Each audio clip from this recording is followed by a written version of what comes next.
Hello and welcome. My name is Kubeir, and we are back with another episode of Canadian Immigration Weekly Roundup. And today, being a Saturday, I have so many things to talk to you about, and we will do that just in a bit.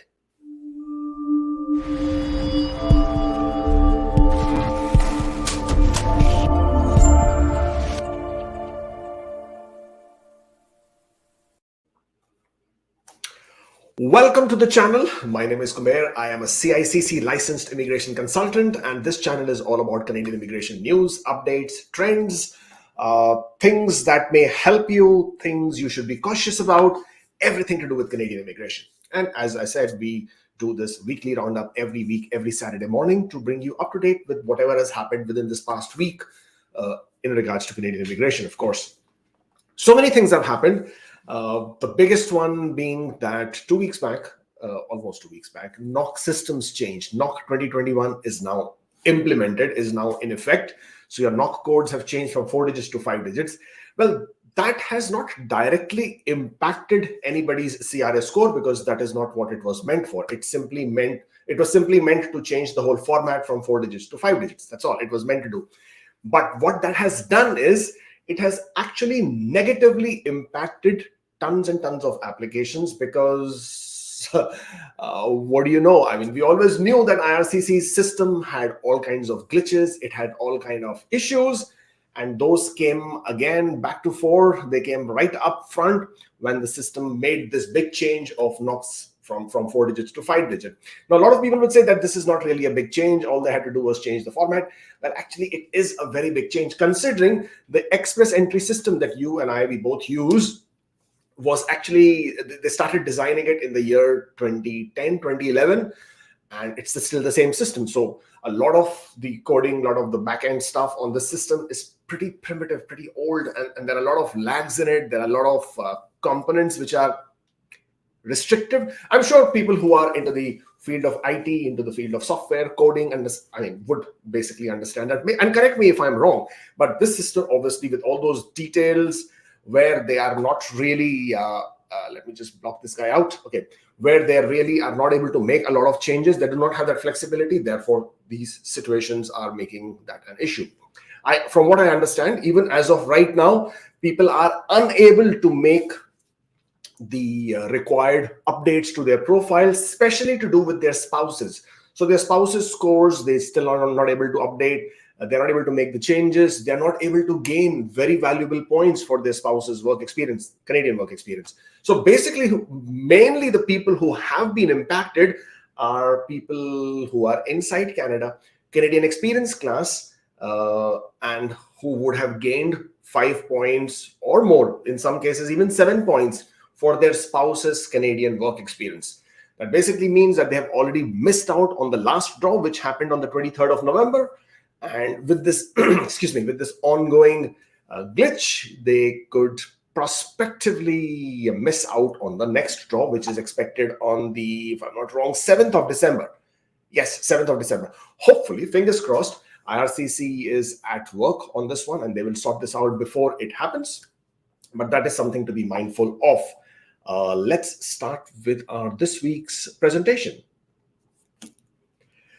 Quote of the week for our weekly roundup: opportunities don't happen, you create them, says Chris Grosser. This is so true. Sometimes we just wait as if the opportunity will knock on the door and then we will open the door and let it come in. Well, in most cases, that does not happen unless you are asleep and you win a lotto ticket of millions of dollars. But even in that situation, you first have to buy the lotto ticket. So you just do not get, you just don't win a lottery just by the sheer fact of you wanting to win a lottery or you hoping to win a lottery. You still have to go out and take that chance of buying a ticket. If you don't buy a ticket, you don't win a lottery, right?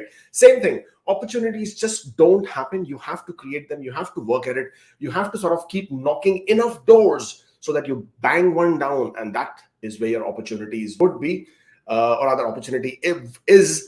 And this is also equally true when it comes to Canadian immigration processes. As of right now, we all know that there are nearly 80 to 100 immigration programs. Yes, I know it, you know it. I mean, we have been, everybody touts about it, that there are more than 80 to 100 immigration programs. But Are you eligible in all of them? Do you even know that some of them might be for you?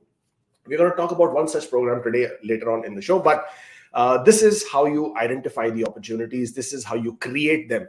Sometimes just improving your IELTS scores might be enough. Sometimes making your spouse or having your spouse take the IELTS exam or retaking the IELTS exam may be that opportunity you were looking for. French is equally the most important factor right now. So as long as you're aware, and also in some cases, you may have gotten the short end of the stick when you are getting your degree evaluated, when you're getting your education evaluated. You may have got a diploma instead of master's. Have you taken then the opportunity of finding another agency who will then give you the equivalence you're looking for master's degree? So all these different opportunities are all out there if you're only going to make them happen for you. Create it. This is our Canadian Immigration Weekly Roundup. Do stay up to date by following us on TikTok. I don't like that platform, but we have it anyways. Instagram, Facebook, Twitter, YouTube, of course.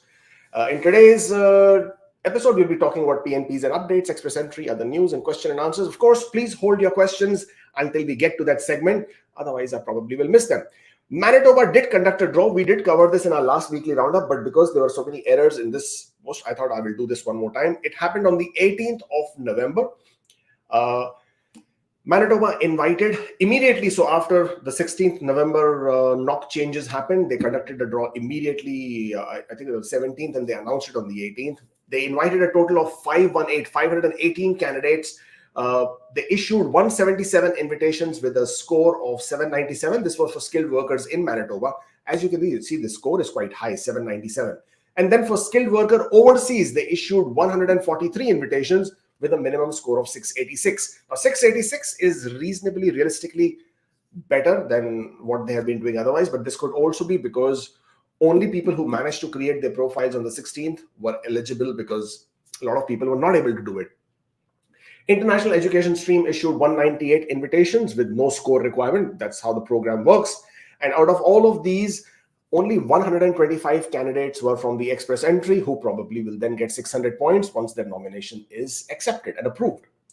Now, express entry, what do we have with express entry? Obviously, we had the great draw on the 23rd of November, which we all now know about. 491 was the lowest score. This happened, this happened last week. 4,750 invitations were sent out. And a lot of people did miss out because they were unable to update their scores. The CRS score is continuing to drop by 2 to 3 points each round. And that is where it makes it a little bit more challenging, because take a look at this. Take a look at the express entry pool right now. 601 to 1200, there were 876 people. Now, this is, mind you, as of 22nd of September, just 4 days back. This is where it was. 501 to 600, 1,227 people. Now, that is a big number of people who managed to get into the express entry pool with such high scores. Then 491 to 500, 3,031. So there was also an increase in that segment, but the biggest segment of increase that we saw was in the scores of 501 and above. I know a lot of people have been asking this question, and we have answered this question as well, as from where do people with 501 scores come? Well, this is one, several people who declined their ITAs because they previously received an ITA, they declined their ITA, they're back into the pool, and there you go, bang, you have that number added up. They decline their ITAs for different reasons. I'm not going to get into too much of that, but you should try and avoid declining your ITA if you can, because sometimes you might just be mistaken. You might just be misunderstanding the fact that you can actually proceed. So you might be misunderstanding that I have to decline my ITA. You may not have to. So just verify, validate, and understand under which conditions you should decline your ITA. Otherwise, there are very good chances you can actually proceed. By declining your ITA, you're only taking away somebody else's spot. So, just try and avoid that if you can, number one. Number two, there are a lot of people who are in the scores of 501 plus who basically have completed their master's degree in Canada, or who are bilingual, who basically have French as their second language. You complete your master's in Canada, you get 30 additional points. So for example, you're a 29-year-old, you've completed your master's in Canada, you score very well in IELTS, CLB 9, CLB 10, and you have 3 years of work experience, maybe outside Canada. If it's inside Canada, your scores are definitely going to be more than 500. But even if your work experience is outside Canada, you're still federal skilled worker.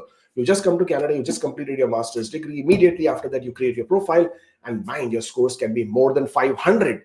So that is the reason why you are seeing so many people with scores more than 500.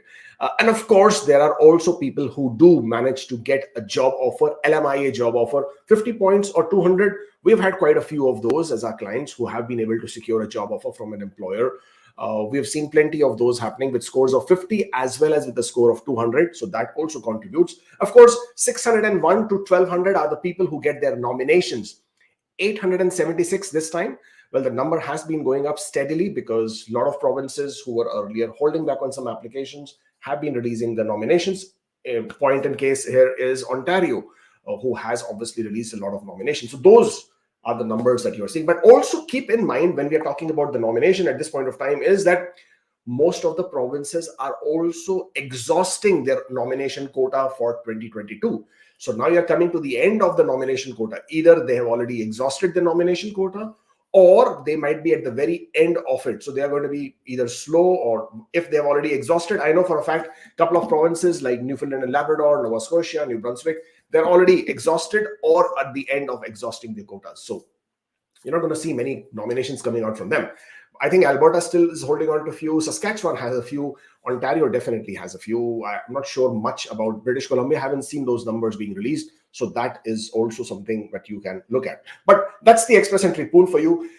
But what does it represent? I mean, what is it looking like if this is how it is? What it basically means is that draw number increase in the 500 plus range was about 2,100 people. That's a lot, actually. The number of people remaining in the profiles in the express entry pool with 491 to 500 was only 384. That's not a big number. I'm sure with the next draw you can definitely clear out 384. But what is the situation here is that if every single draw you're going to have such high number of people who will keep joining the express entry pool with such high scores, then the compound effect, so basically each draw they issue, say, let's say 4,000 plus invitations. There are so many people who are joining the pool. Of course, 4,000 people get cleared out. The compound effect of all that means that the scores will not drop drastically. Don't expect the scores to come down to 450, 460, 470, just like that. It won't happen. People just look at 4,750 and they start minusing it from the total number and saying, okay, 4,750 minus from 10,000. That is when I'm saying 10,000, this is what I mean. If you look here, there are 10,000 profiles between 481 and 490. So they say, okay, to clear 10,000, you need only 2 draws or 3 draws. So you get 3 draws, you will clear 480 and you will be in 470s. It doesn't work like that because you are missing out on the factor of compound effect. Means the number of people who are getting cleared out of the profile, there are also a large number of people who keep getting added into the express entry pool as the express entry pool remains dynamic. So therefore, our estimation is, or our prediction is, or our speculation is, or our assumption is that the scores would definitely drop below 490. December 2022, which is hopefully the next draw, you should see a score below 490, provided that IRCC continues to draw out 4,750 invitations or more. So you can look at a score of between 488, 489 kind of a score. 487 is wishful thinking, but that's also possible because we don't know the exact breakdown for each level of that score. So that's how it's going to look like. Moving on from the express entry, in other news, we have lots of other news. Now, Ontario has already implemented the NOC 2021 system. So starting from the 22nd of November, they have already made the changes. They have reopened their Ontario's expression of interest system, and you can now create your expressions of interest. Now, I know a lot of people get confused with Ontario's expression of interest. So let me clarify that once again. Expression of interest for Ontario is only for those people who have a job offer from an employer in Ontario. So you are eligible under the employer job offer stream or international graduate stream in Ontario, or you have completed a master's or PhD in Ontario, and you are eligible under the master's PhD stream in Ontario. And therefore, you will need to create your expression of interest. You would basically go to the Ontario's website and you will create your expression of interest. Mind you, the scoring factor has also changed. For everybody else who's got nothing to do with Ontario, who's outside Canada, who's not in Ontario, who's not eligible with the job offer stream, you don't have to do anything at all. You just need to have a valid express entry profile. If your primary knock code, your primary occupation code is something or is a code that Ontario is interested in, or includes that knock code as part of their priority list when they conduct their next draw, then, and if your CRS score, of course, is within the range that they invite people in, then you may get an invitation, you may get invited. The people who usually get that benefit would be the tech draw. So basically, in the tech draw, you earlier had 6 NOC codes, 0213, 2172, 2173, 2174, 2175, 2176, 2147. And these knock codes would get invited under the Ontario's tech draw. So the new knock 2021 corresponding knock codes of these would again look forward to the tech draw. In addition to that, Ontario also conducts the general priority occupations stream draw. I don't know, general targeted priorities occupation, or whatever you want to call it. So do a general draw as well, in which they identify between 15 to 20 NOC codes or 15 to 20 occupations. Could be in finance, could be in recruitment and HR, could be in general administration, could be healthcare, could be logistics, could be, all of these occupations. They identify specific occupations that are considered to be in demand in the province at this point of time, and they would then identify them and invite those occupations. This list is variable. It keeps changing. There are no fixed NOC codes there. So we only have to wait and watch. They haven't conducted one in quite some time, and there is a draw around the corner. We do not know when that will happen. Would this happen this year? Would this happen next year? But the best thing to do is to have your profile active at all points of time. Your occupation code should be the one that they were looking for, and hopefully you will get invited. So that's Ontario for you. Moving on from Ontario, we then have startup visas and self-employed categories. Now, this is the program which is grossly underrated or overlooked by most of the people. Now, startup visas basically is for individuals who have some. You don't necessarily need to have any business background for startup visas. What you need to do is you need to have a good, innovative business idea, preferably in the tech industry. You will then pitch this idea, your tech idea, to an angel investor, incubator, venture capitalists, and all of them have to be designated by IRCC. They have to be registered with IRCC. You will pitch it to one of them, and if they accept your idea, if they accept your presentation, your pitch deck, then they would offer you a letter of support. You get a letter of support, and you can then submit your application for permanent residence. That's as simple. I mean, that's how, very briefly, that's how I can explain to you. That's what startup visa is. You do not need direct experience in that. Of course, there is much more to it. If it was that simple, then all of us would be in Canada, right? But the point is that the startup visa is an amazing program for people, for basically innovators, for people who want to come up with some tech idea, or have the tech idea or business idea or innovative idea, which could be scaled up globally. So that, I mean, it cannot be something which is localized to a certain region in certain country and it will only work there. No, it has to have a global scaling appeal. It has to have that option where it can be scaled globally. You have to have been able to set up your business in Canada, and you have to be able to show that you have funds to, settle down in Canada. There is no requirement for funds. You don't have to invest any money in your own business. That is the reason you need support of the venture capitalists or angel investors or incubators. Once you have done that, you have their letter of support. You can apply for your work permit for the critical person who will be coming and running this business, plus the whole family. You can actually have total of 5 different families, 5 different applications, all in the same application. Group of 5 people can apply together. The requirement of IELTS is ridiculously low. You could actually get away with CLB 5. Slightly more is always better, but you can actually get away with that. So that's the beauty of it. Yes, there is a bit of an expense involved, because You might have to take support from incubator. In most cases, incubators can be a bit on the higher side. Of course, you have to have a very good structured business plan, because that is going to be the basis on how you will present and get an approval for startup visa application. But overall, it's a great program. And what is also great about this is that Canada has increased the quota. It used to be 1,000 per year. Now they've increased it to 3,500, which is the combined quota for self-employed visas, as well as sorry, my bad, for startup visas and self-employed business category. So they've combined these two. These are the only two programs, business immigration programs, available at the federal level. All other business immigration programs, entrepreneur programs, are available at the provincial level. So different provinces have different business programs, which you can then use to immigrate to Canada. But those take extremely long.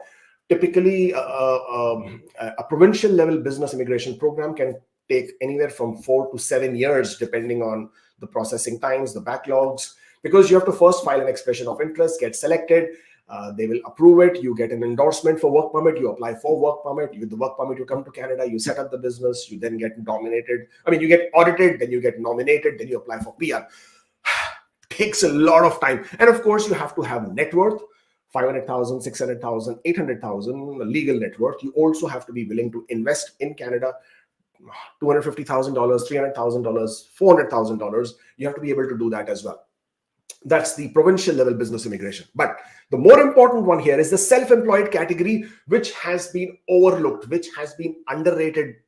It's unbelievable how many times people don't even know that this category exists. Now, self-employed category is, again, you do not need any investment. You do not need any big amount of funds at all. You just need to have business experience. So if you are self-employed already, you have the past business experience in specific fields. And we're going to talk about those specific fields. Which ones are those? So self-employed is for people who have business experience in cultural activities or athletics, and then they can immigrate to Canada. So you have to have that background. Either your background has to be in cultural activities or athletics at a world-class level. So you could have represented your country at the world-class levels. You could be a Pulitzer Prize, let's say of some book that you have authored, or you are engaged in certain cultural activities which has been acknowledged and renowned at a world-class level. Then of course you can apply under the self-employed stream.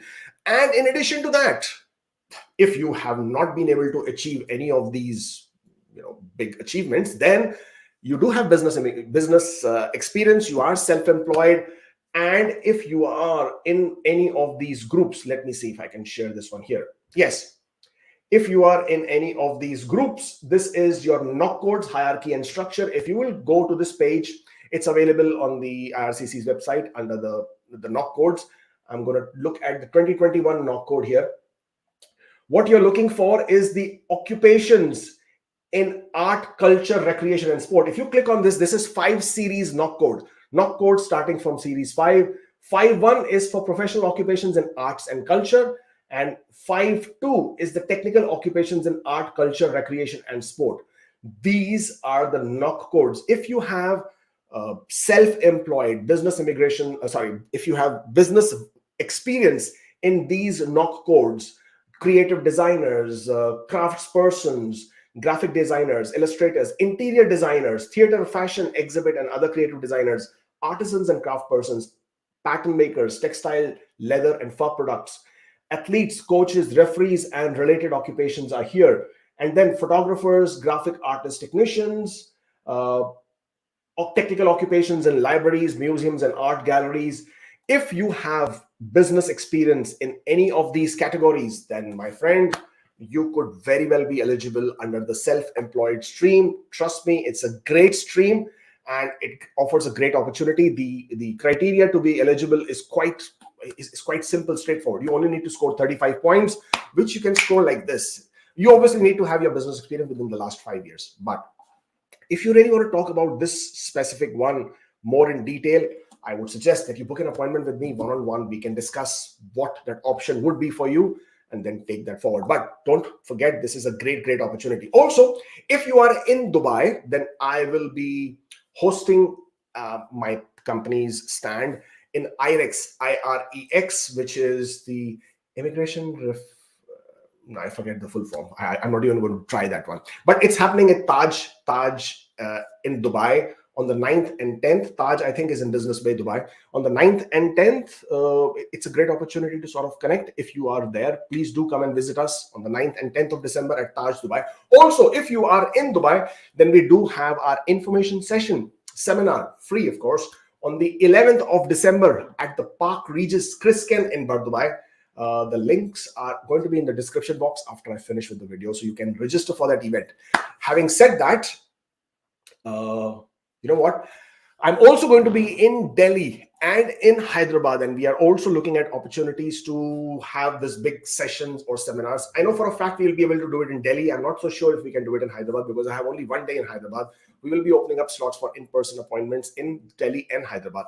Delhi, we are looking at options of hosting it at the Russian Cultural Center. We have done that before, twice or thrice, I think, and it has been a roaring success. More information of that would be issued as we have finalized that. Moving on with our presentation here. Truck drivers are now eligible for express entry. What a great news this one is. Canada has severe shortage of truck drivers. The logistics industry has really been suffering for a very long period of time. And truck drivers now being eligible in express entry basically means they would now be able to apply for permanent residence through the express entry. Of course, they have to be eligible. That is the most important one. And the truck drivers, if you are a truck driver in Canada, then you need to understand that your work experience should be that of an employee. It cannot be self-employed. You could not have your own incorporation, as a lot of people do, and that would not be accepted. So as soon as possible, change it to the employee role so that you can show that you have been receiving your payroll as an employee. That is very, very important. Where this is going to make a big difference is because, in my opinion, no announcements yet, but I absolutely feel that truck drivers would greatly benefit when the category-based draws start next year. C19 will be implemented. Bill C19 will be implemented post-spring next year. And once that Bill C19 has been implemented, I absolutely feel that this is definitely going to happen. It's something that I absolutely believe in and feel that not only truck drivers, but certain other occupations like nursing aides, some other occupations that have also been in 16 occupations have been now included in NOC 2021, who have now become eligible. But truck drivers are right on top of it because they form a huge part of very critical industry, and they have been in severe shortage. So if you're a truck driver, you can please make sure your express entry profile is eligible and you keep that valid. And hopefully when the Bill C19 is implemented, you could very well be the ones who would be, writing home a happy check. Launch of mission to recruit registered nurses from India. That's another great and incredible news that is coming out. Newfoundland and Labrador, who's had previous success in Poland in trying to set up an on-ground recruitment desk and then recruiting nurses, have now identified Bengaluru in Karnataka of this opportunity as well. So they are looking to set it up. I think they've already sent out an advanced team who has gone out there and is looking to set up a recruitment desk. What they've said is that Bengaluru has been chosen because many nurses in the region receive similar training to what registered nurses receive in Newfoundland and Labrador. The reason was also chosen because it has high concentration of prestigious nursing schools. So the combination of those two has drawn Newfoundland and Labrador to go out and recruit nurses directly from Bengaluru, which is going to be good. And this is the initial phase. And more details will be known shortly as to how they plan to do this. But again, this is a great one for Bengaluru because obviously these nurses would then be able to come to Canada, whether they come as temporary foreign workers or as permanent residents. Both are good.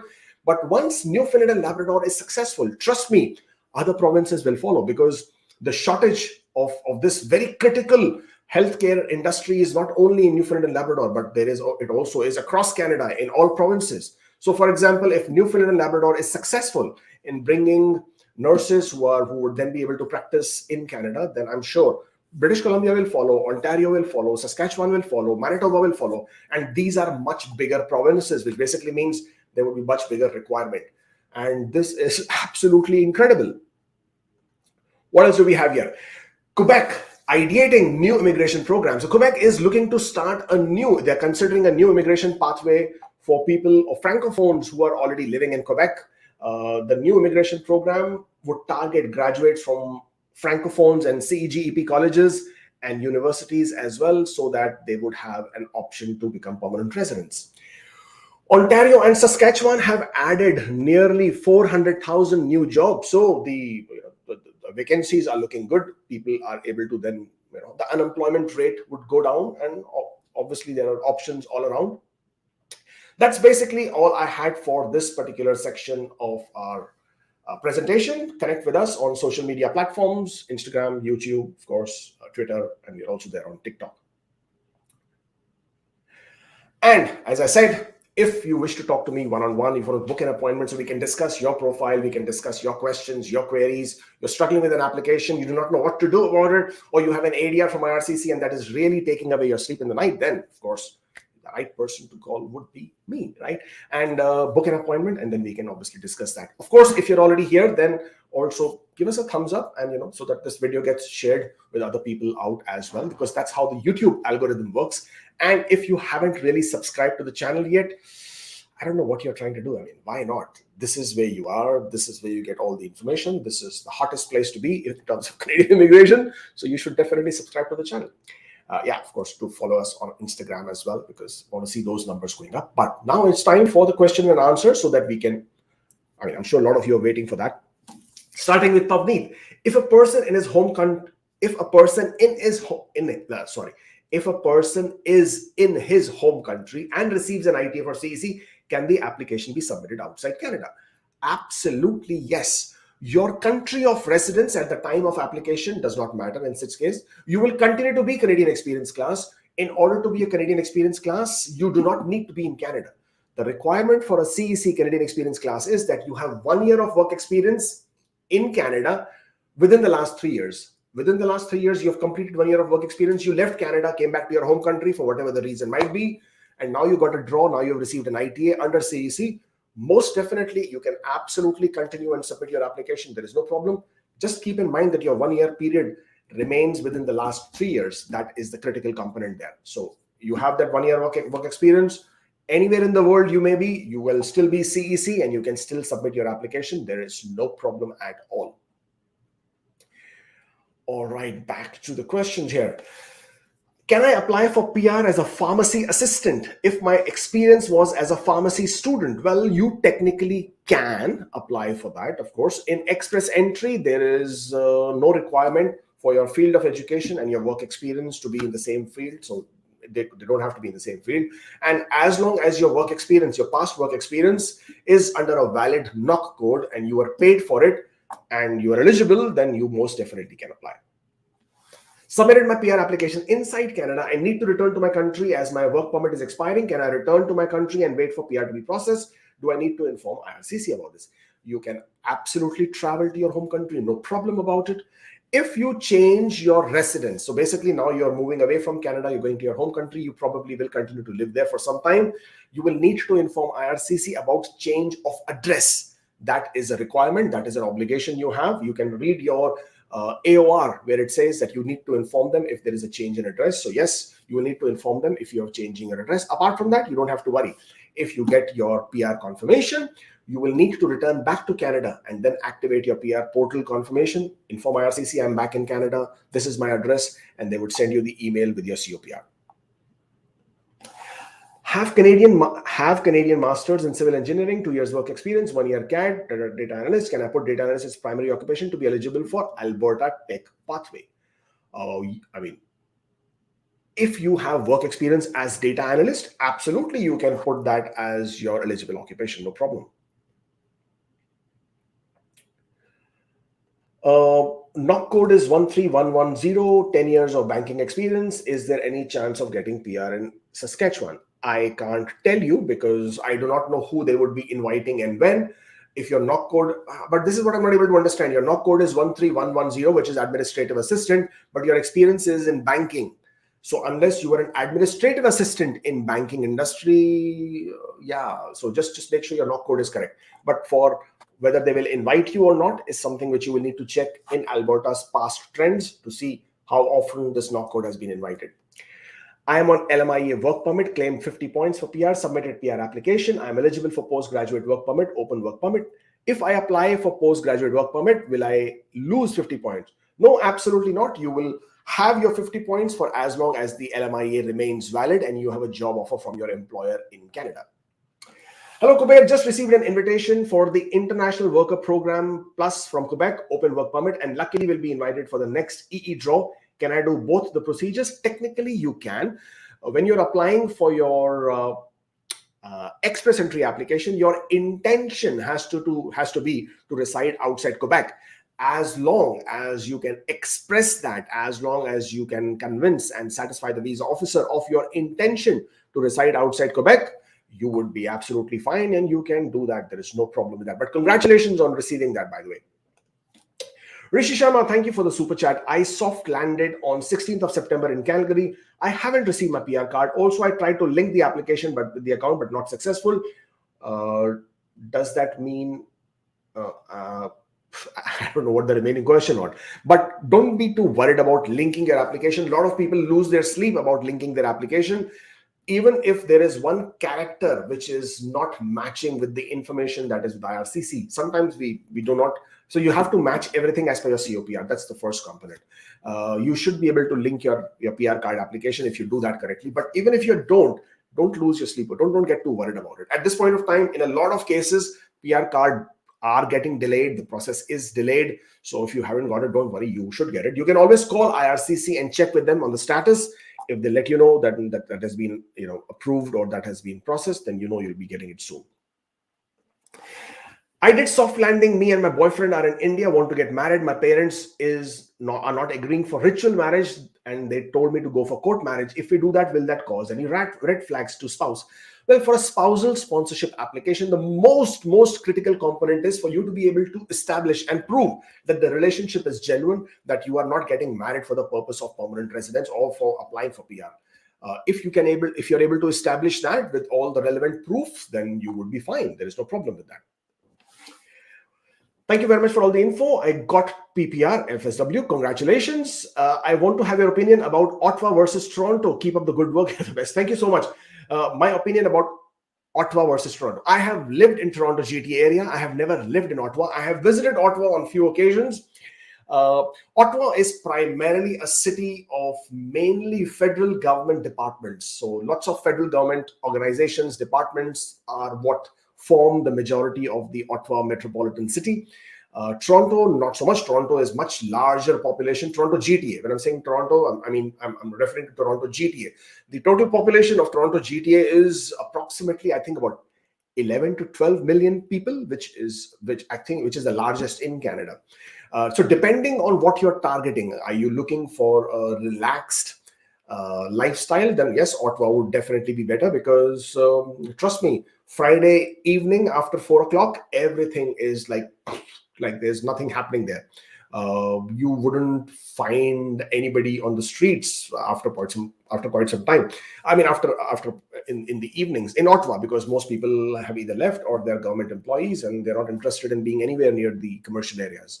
So Ottawa gives you that feeling on some days. If you're not within the Ottawa absolutely center, and the minute you spread out, you will realize that it's absolutely relaxed, and you'll not see much of an urban activity. Toronto GTA, not so much. If you really are into the nightlife, if you are into that urban living, then Toronto downtown core is pretty happening on most days, most weekends as well, of course. That's where the nightlife is. By and large, employment opportunities, it's a no-brainer, right? Those are mainly federal government departments and support services. Toronto obviously has much larger commercial aspect to it, more commercial organizations. So yeah, give that a thought. Of course, research more on different groups. There are plenty of peer-to-peer groups, and you would be able to find that information there as well. Postgraduate work permit expiring in September. Can we apply for extension 2 days before expiry to maintain status and work in Canada? Well, if your postgraduate work permit is expiring in September, then you can, you should have already applied for the extension, because postgraduate work permits who are expiring in Canada until the December 31st, you are eligible to apply for extensions anyways. So I'm not sure why you would be so worried and why you haven't done it already. The PR application, there is no field to upload purpose of travel for dependent. Is there any specific format? No, there is no specific format to upload purpose of travel for dependent. You can always use the optional document section and upload your question, upload additional documents there itself. I'm employed in tier 0 job and on postgraduate work permit. I would like to apply for express entry. My question is, do I need to work for the employer for 1 year or can I apply now? I would be LMIA exempt under CPTPP. Wow, CPT, Canadian, what? PTP, okay, I don't want to get to that CPTPP. Anyways, you are on postgraduate work permit. That is the most important. You can absolutely, no, you don't need to work for an employer because, so first of all, if you are on a postgraduate work permit, you do not get 50 points for arranged job offer, if that's what you're trying to look.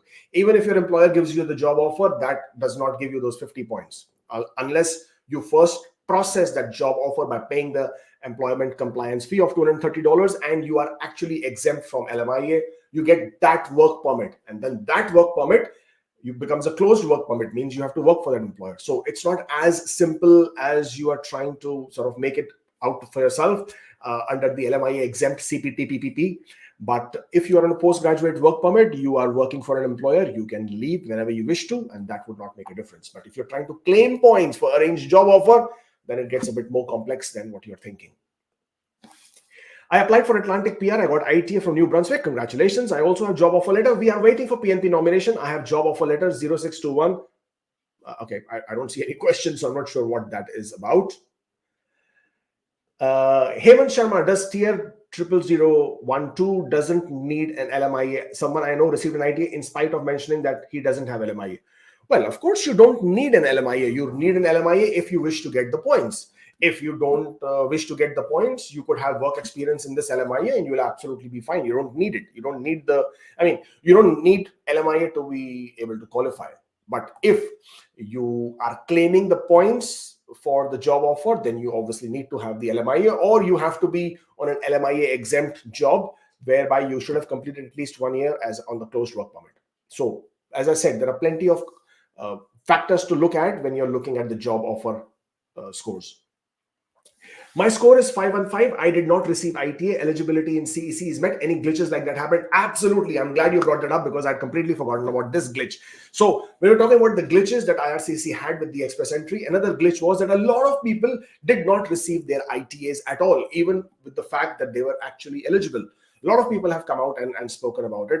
So what has happened is for some of them, they did receive ITA 2 days, 3 days, even 4 days, 3 days until yesterday. I know. Yes, so 3 days, and they have been receiving ITAs until 3 days. So that could also be a case with you. There is a high possibility that you may receive an ITA probably today or tomorrow. If not, you should raise a tech web form for tech support with IRCC. And if nothing happens, then all that you can hope and pray is for an ITA in the next draw. But yeah, it's extremely unfair, ridiculous as well, and frustrating for having the score but still not receiving an ITA.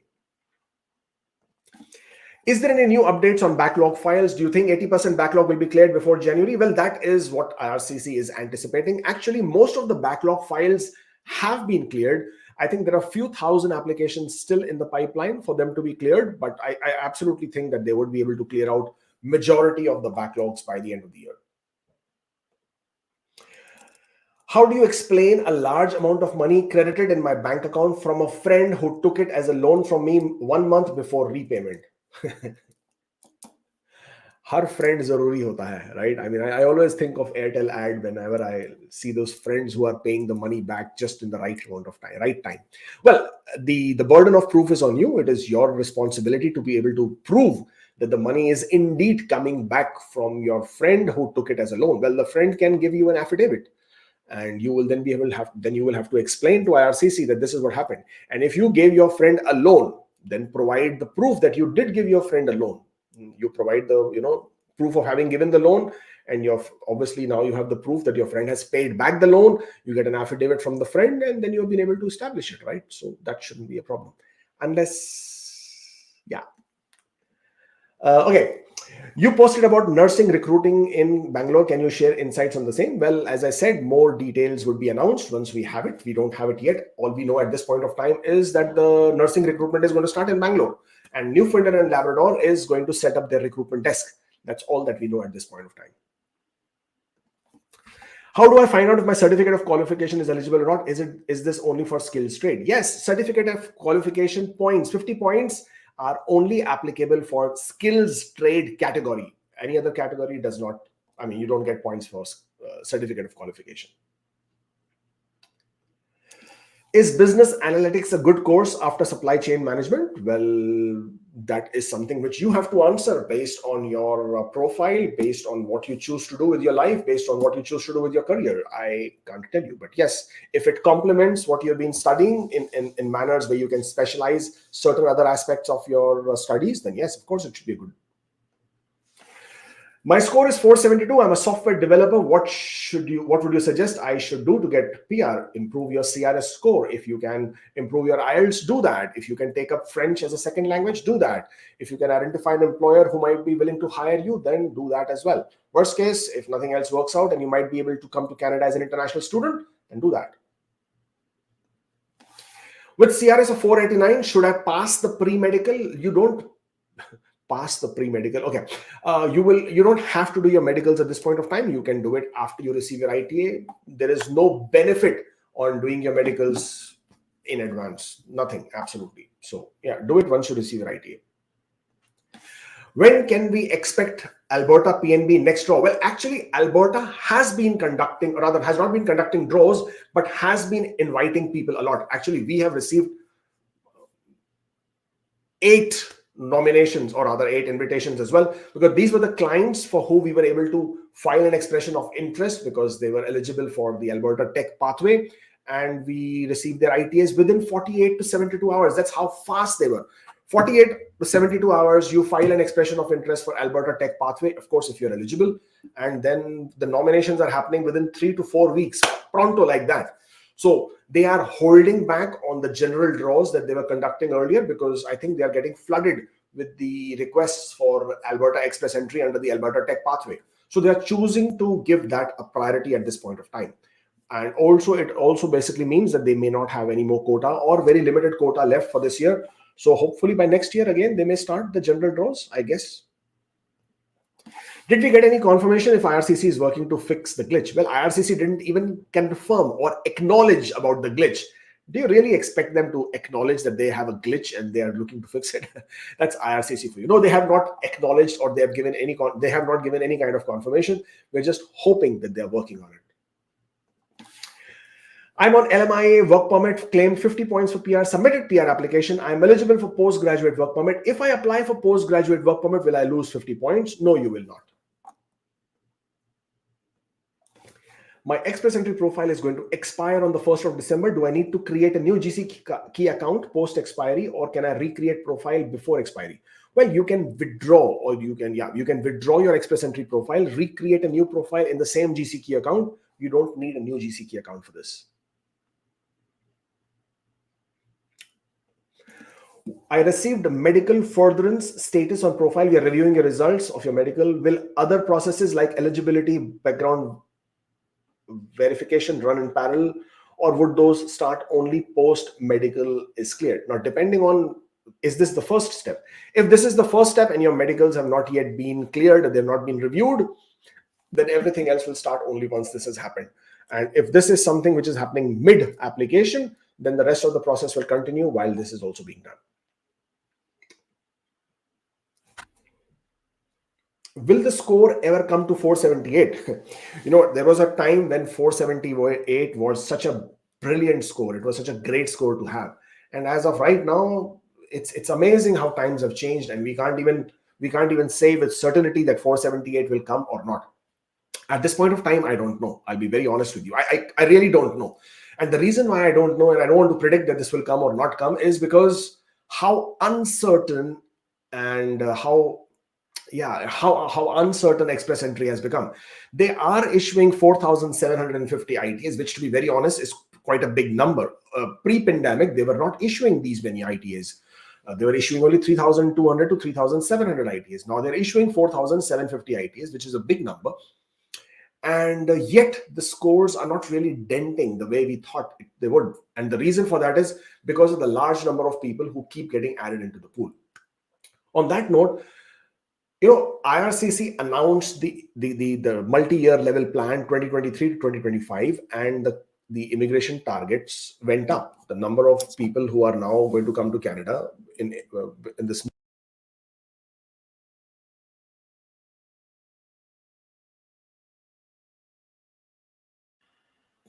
Sorry about that. So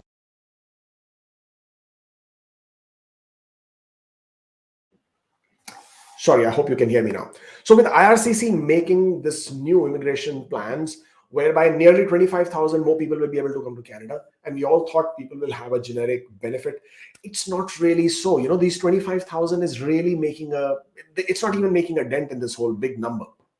And the reason is, and why I am not so sure about 478 at this point of time, is because, and I think I'm talking like a broken record. There are more than 1 million people in Canada who are currently temporary residents, international students, spouses of foreign workers or students, mobility programs, closed work permit holders, open work permit holders. There are more than 1 million people, and that number keeps growing. Uh, Nearly 125,000 people would graduate and would also enter the express entry pool within this next few months. December is when a lot of people would be graduating, would be completing their education, and they would all be getting into the pool. Now their points are going to go up. Now they would be completing, whether it's their master's program, whether it's their diploma programs, 2 diplomas, 1 diploma. Similarly, a lot of people would also be completing their 1 year work experience as Canadian experience, or 2 years experience as Canadian experience.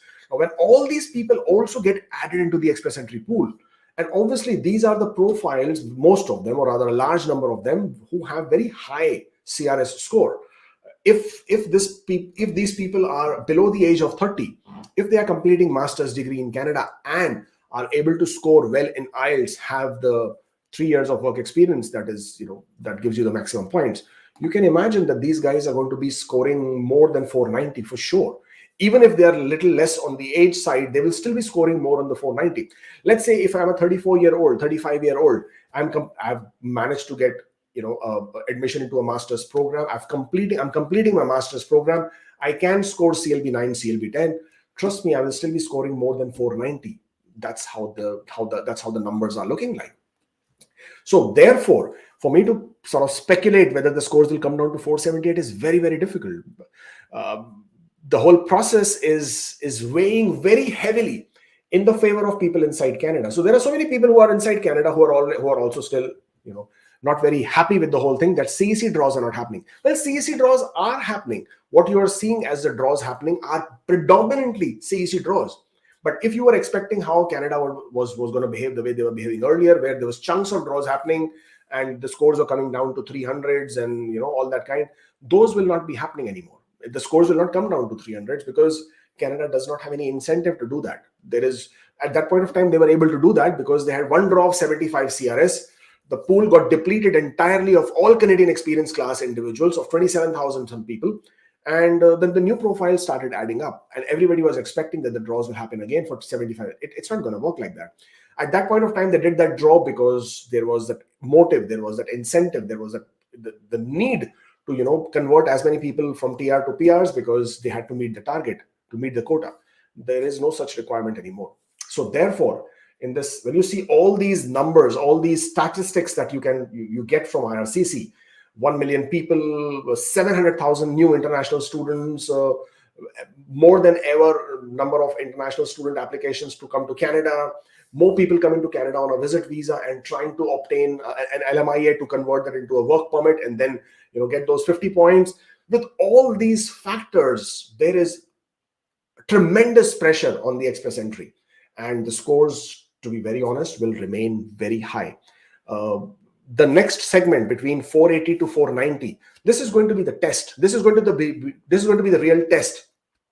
How soon this segment gets depleted, or how soon the scores drop below 490 and how do they creep below, that is what is going to help us understand how quickly these scores are going to go down, because that is the only way we would know. But if the number of people keep getting added into the profile, into the pool with these big, large scores, then this looks very, very difficult at this point of time.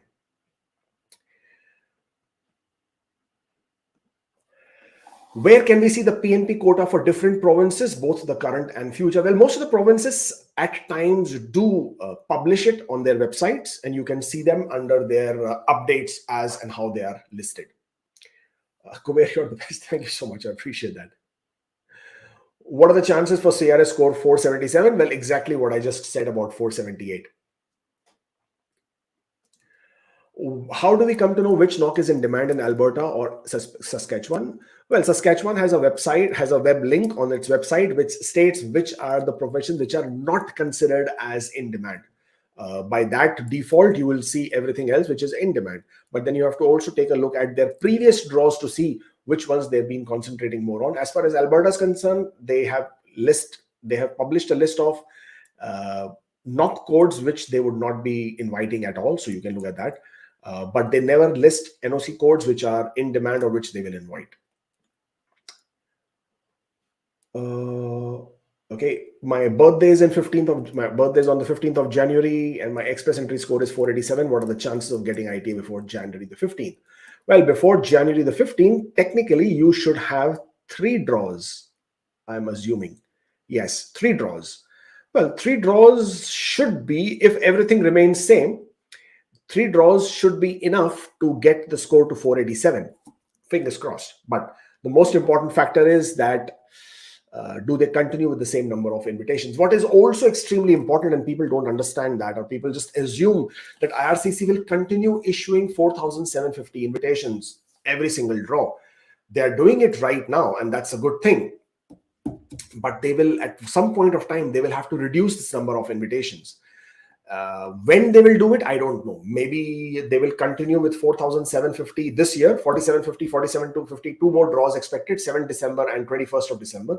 But starting next year, maybe the number of invitations will reduce because they have to balance it out.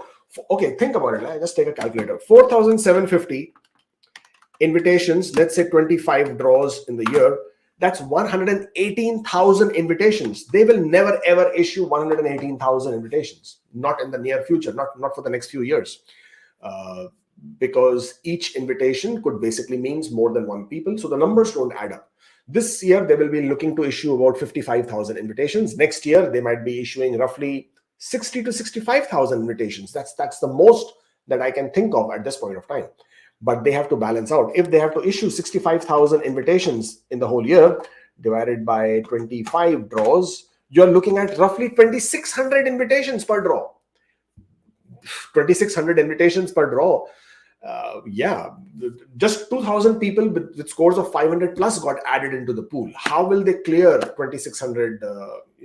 How will they clear the pool? So these are some of those things that always keep worrying you when you're looking at the numbers. But yes, to give answer to your question, hopefully it should happen. But what will matter the most is how many invitations they keep issuing in every single draw. I went for the study route taking your advice as my score was 471, but I got refusal first time. I reapplied with an unquestionable SOP, and fortunately I got PPR 3 days ago. See you soon in Canada. Well, congratulations. I'm glad something worked out for you. Well, all the best then. If I get open work permit, why? We've just answered this question, so we keep getting the same questions again. Just take the last few before we leave for today. I have received an ITA in the last draw. Me and my wife and my kid are in Canada right now. Do we need to take medical exam, or we use the medical exam done in the past 5 years? Good question. IRCC has provided through the new public policy an exemption to provide medical. So if you are in Canada and you're submitting your application from inside Canada and you have a medical which you have completed within the last 5 years, then you can use the same. You don't need to redo your medicals.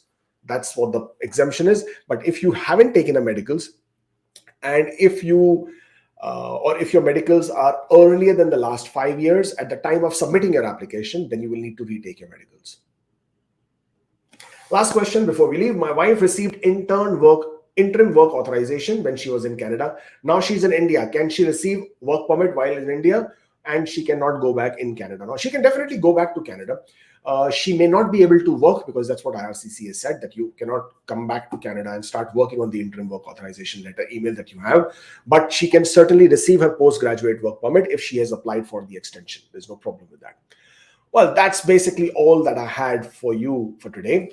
If you are, if you're still here, do of course hit on that like button so we get this video out to more people. Of course, share and subscribe to the channel. Subscribe. No.